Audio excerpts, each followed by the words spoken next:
Hey guys, welcome to great cooking. இன்னைக்கு பார்க்க போகிற ரெசிபி வாழைப்பூ வடை. Let's do it. நான் 1/4 கிலோ கடலைப்பருப்பை 2 மணி நேரம் நல்லா ஊற வச்சு எடுத்துக்கிறேன். அப்புறம் ஒரு போல் வாழைப்பூ எடுத்துக்கிறேன்.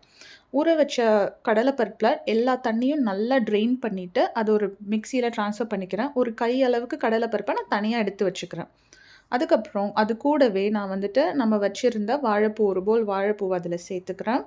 அதுக்கப்புறம் ஒரு காஞ்ச மிளகா, ஒரு சின்ன துண்டு இஞ்சியை சேர்த்துக்கிறேன்.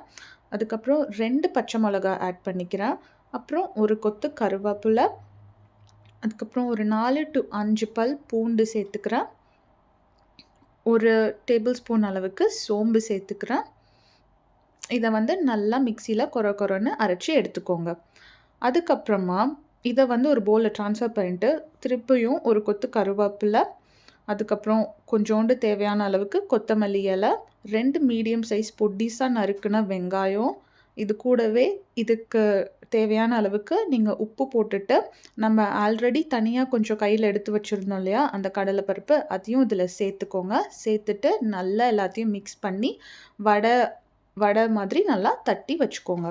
அதுக்கப்புறம் நீங்கள் ஒரு பேனில் எண்ணெய் நல்லா ஊற்றிட்டு, எண்ணெய் நல்லா சூடானதுக்கப்புறமா நம்ம தட்டி வச்சுருந்த இந்த வடையை அதில் போட்டுட்டு நல்லா பொன்னிறமாக நல்லா குக் பண்ணி எடுத்திங்கன்னா சூடான ஈஸியஸ்ட் வாழைப்பூ வடை ரெடி. பிடிச்சிருந்தா லைக், ஷேர், சப்ஸ்கிரைப்.